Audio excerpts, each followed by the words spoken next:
So over here, you can see that I have this text right here.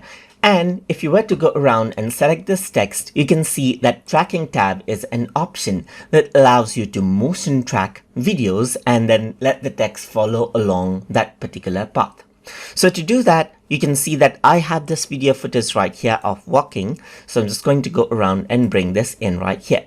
So now what I'm going to do is select out the text layer right here. Let me just go around and resize out this particular video right here.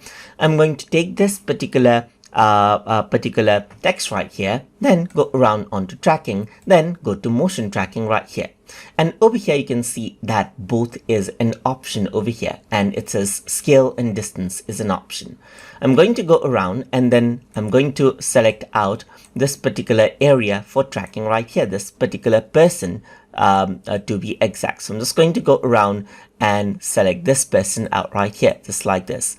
So now you can see that my timeline cursor over here is at the center. So now I want to track beforehand as well and afterwards as well. So I'm just going to select direction as both, or it can be forward or just backward as well. I'm just going to select both and click on start, and what happens is that it will start the tracking process, as you can see right here, and will detect out the motion and will track out backwards as well.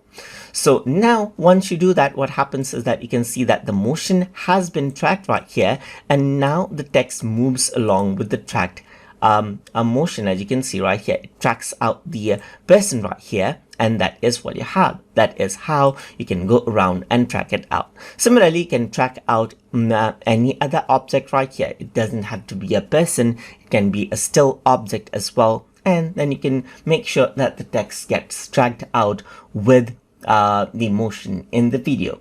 So that is how you can utilize the tracking feature inside of CapCut Desktop Editor. So I hope you guys learned something as always.